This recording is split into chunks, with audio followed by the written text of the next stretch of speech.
చిన్న జియర్. ఒక పీఠాధిపతికి ఉండాల్సిన లక్షణాల్లో ఒక్కటైనా నీలో ఉందారా? అసలు ఒక మనిషికి ఉండాల్సిన లక్షణాలైనా నీలో ఉన్నాయా? మత విద్వేషాన్ని రెచ్చగొట్టే చెత్త మనిషివిరా నువ్వు. నీకు ఒళ్లంతా వెటకారమే, పువ్వే. ధర్మాన్ని ప్రబోధించే స్థానంలో ఉండి చెత్త సంశేషణ మాటలు, విభేదాలు రేపే వాగుడు. నిన్ను చూస్తేనే పాపంరా. నువ్వు మాట్లాడుతున్నప్పుడు నీ బాడీ లాంగ్వేజ్ చూస్తే మరీ దారుణం. సరిగా కూర్చోలేవు. అటు చూస్తావు, ఇటు చూస్తావు, చేతులు రుద్దుకుంటావు, గొలుసు సరి చేసుకుంటావు, గోక్కుంటావు, ముందుకు వెనక్కి ఊగుతావు. అసలు ఒక స్పీచ్ చెప్పేటప్పుడు ఎలా కూర్చోవాలి, ఎలా మాట్లాడాలనే ఇంకిత జ్ఞానం కూడా లేదురా నీకు. నువ్వు నిజంగా ఆధ్యాత్మిక ప్రసంగం చేస్తున్నావో లేక పైల్స్ ప్రాబ్లం లేదా గ్యాస్ ప్రాబ్లంతో ఇబ్బంది పడుతున్నావో తేడా ఎవ్వరికీ అర్థం కావడం లేదురా. నీ తీరే చూపిస్తుందిరా నువ్వు ఆధ్యాత్మికవాదివి కాదు, ఒక చపల చిత్తుడు, మత విద్వేషం రెచ్చగొట్టే చీప్ జిమ్మిక్కులు చేసే వెదవని. చిదంబరం గురించి మాట్లాడే అర్హత నీకుందారా? చిదంబరం దేనికి ప్రసిద్ధి అనేది కూడా నీకు తెలియదేంట్రా? అక్కడ గోవిందరాజులు ఉంటాడంటూ వాగుతున్నావు. చిదంబరం అని ఒక ఊరుంది కదా, గోవిందరాజస్వామి ఉండేటటువంటి. అప్పట్లో కొంతమంది రామానుజుల వారి కాలంలో అక్కడ ఉండే విగ్రహానికి ఇబ్బంది కలిగించాడు అని మనం వింటూ ఉంటాం కదా. ఆ చిత్రకూటం అనేటటువంటి దాంట్లో అక్కడ ఏదో జరిగింది. అది ఏం జరిగిందో తర్వాత దాని పేరు మారిపోయి చిదంబరం అయింది. అది విన్న వెంటనే నీ అజ్ఞానం ఎంత బలంగా ఉందో, అహంకారం తల మీదికి ఎంత ఎక్కిందో అందరికీ అర్థమవుతుంది. చిత్రకూటాన్ని ఏదో చేసి చిదంబరం అని పెట్టారంటావా? చిదంబర రహస్యం అంటే అనేది నీకు తెలియదని నువ్వే ఒప్పుకున్నావు. అది సహజమే.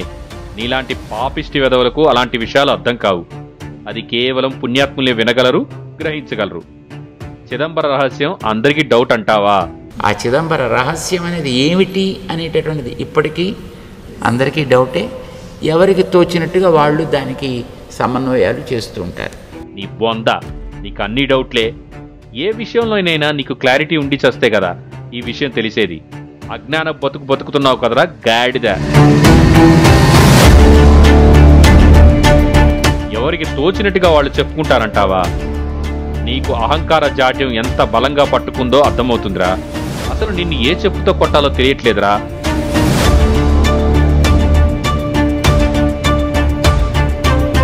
అసలు చరిత్ర చదివావా? అయినా ఒక టైపిస్ట్గా ఉన్న నీకు ఏమి జ్ఞానం తెలుస్తుందిలే.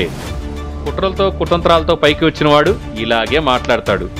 కనకపు సింహాసనం పైన ఒక సునకాన్ని కూర్చోబెడితే ఇలాగే ఉంటుందిరా. నీలాంటి వాడికి నాయకత్వమే ఇవ్వకూడదు. ఇస్తే ఇలాంటి నాశనమే జరుగుతుంది సమాజానికి. పార్వతీ పరమేశ్వరులను మామూలు భార్యాభర్తలతో పోలుస్తావా వెదభన్నర వెదవా? పరమశివుడు పార్వతీదేవి ఇద్దరు ఉండేవారు. ఇద్దరూ కూడా నాట్యంలో ఆరితేరినటువంటి ఘనులే. మరి ఇప్పుడు భార్యాభర్తలందరూ అస్తమానం ఇప్పుడు అలాగ ఊరికనే అలాగా స్తబ్దుగా కూర్చుని ఉంటారు కదా. అప్పుడప్పుడు వీరి ప్రభావం వీరు చూపిస్తుంటారు, అప్పుడప్పుడు వారి ప్రభావం వారు చూపిస్తుంటారు. కుటుంబం అన్న తర్వాత రావా ఏంటండి. అయితే ఇది సరదాగా సాగినంత వరకు పెద్ద ప్రమాదం ఏం లేదు. అది ఎప్పుడైనా సరదా కొంచెం ముదిరితేనే కొంచెం ఇబ్బంది వస్తుందన్నమాట. సరదాగా జరిగినప్పుడు ఏమైనా చిన్న చిన్నవి ఇవి అవి వస్తే వాటి పేరు ప్రణయ కలహాలు అని అంటుంటారు. నీకు వాళ్ళ పేరెత్తే అర్హత ఉందారా? శివుడు మహావైరాగ్య పురుషుడు, విశ్వపిత. పార్వతి మహో తపో సంపన్నురాలు, జగజ్జనని. అటువంటి మహానుభావుల గురించి నీ చెత్తబుర్రలో పుట్టే పరమ చెత్త ఆలోచనలతో మాట్లాడితే నీ నాలుక మంటల్లో కాలిపోతుంది. దేవతలను మనుషుల స్థాయికి దించి వక్రీకరించి వికృతంగా మాట్లాడుతున్నావు. బురద జల్లుతున్నావేంట్రా చెత్త వెదవా? ఇలా కొనసాగితే కుక్క చావు చస్తావరా వెధవా. సరదా కొంచెం ముదిరితేనే ఇబ్బంది వస్తుంది అంటున్నావు. ఆది దంపతులైన శివపార్వతుల మీద నువ్వే జోకులు వేస్తున్నావురా వెధవా.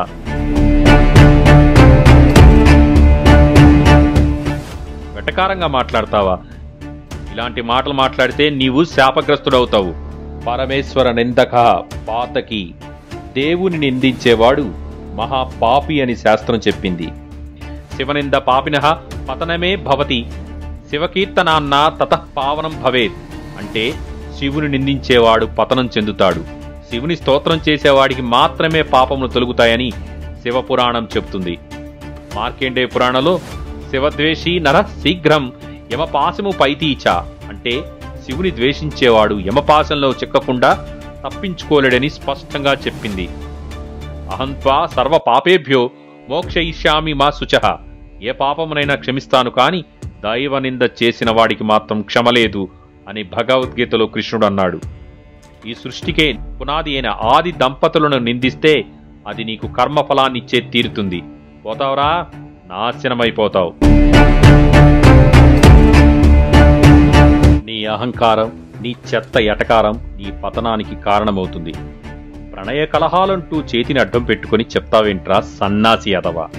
నీ బతుక్కి ఈ కళలు కూడా ఉన్నాయా?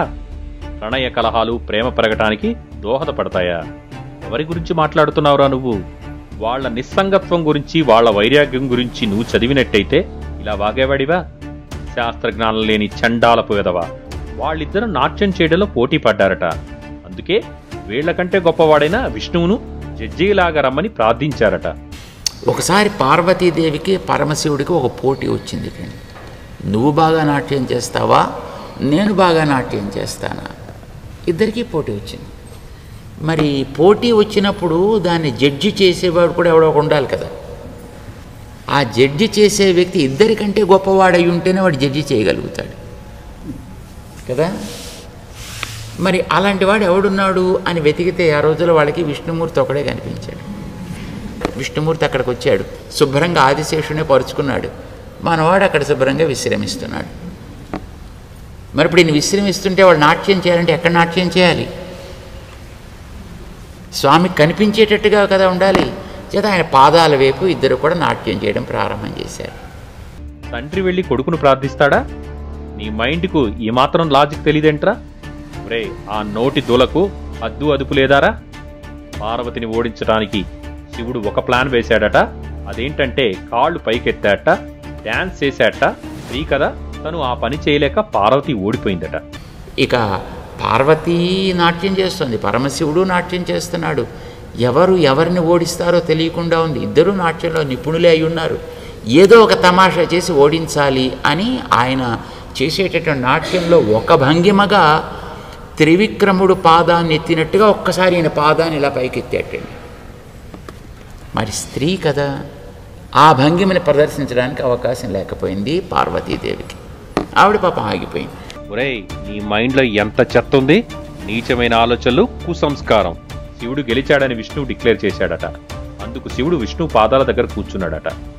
ఒరేయ్, ఇది నీ అహంకారానికి, మనోచాంచల్యానికి పరాకాష్ఠ. శివుని స్థాయి నీకు తెలుసా? అతడు మహాదేవుడు, దేవాది దేవుడు, సర్వలోకాధిపతి. సృష్టి స్థితి లయములకే ఆధారమైన ఆ పరమేశ్వరుని విష్ణువు పాదాల దగ్గర కూర్చున్నాడని అంటావా? నీ మాటలలో ఉన్న అవమానం వింటే రక్తం బుడికిపోతుంది.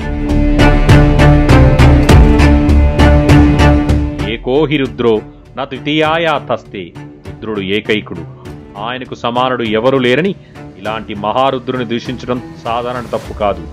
ఈ పంచమహాపాతకానికి మించిన దుర్మార్గం.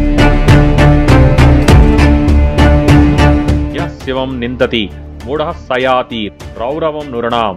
శివుని దూషించిన వాడు నేరుగా రౌరవ నరకానికే నెట్టబడతాడని గరుడ పురాణం స్పష్టంగా హెచ్చరిస్తుంది.